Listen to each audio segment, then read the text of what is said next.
because the Mongols had a relationship with their horses that was unique to anybody that ever came after them.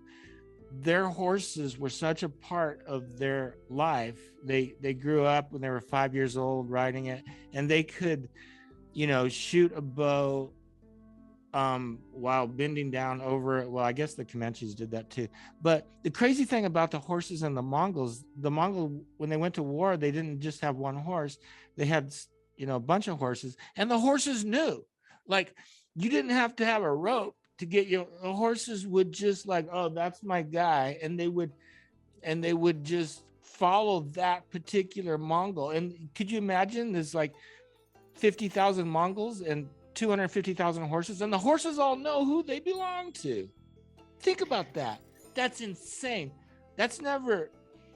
The horses are so cool. You know what? There's an evolution of horses we can talk about. How, like in the very beginning, like in the pre-Bronze Age, they didn't know how to ride the horse, and there was pictures where they were like riding in the wrong part of the horse. They were like riding in the back of the horse, or they would like take two people to fire a bow because one person had to hold the horse. By the time I got to the Mongols, there was no difference between the horse and the warrior. It was one unit, and it was just frankly amazing.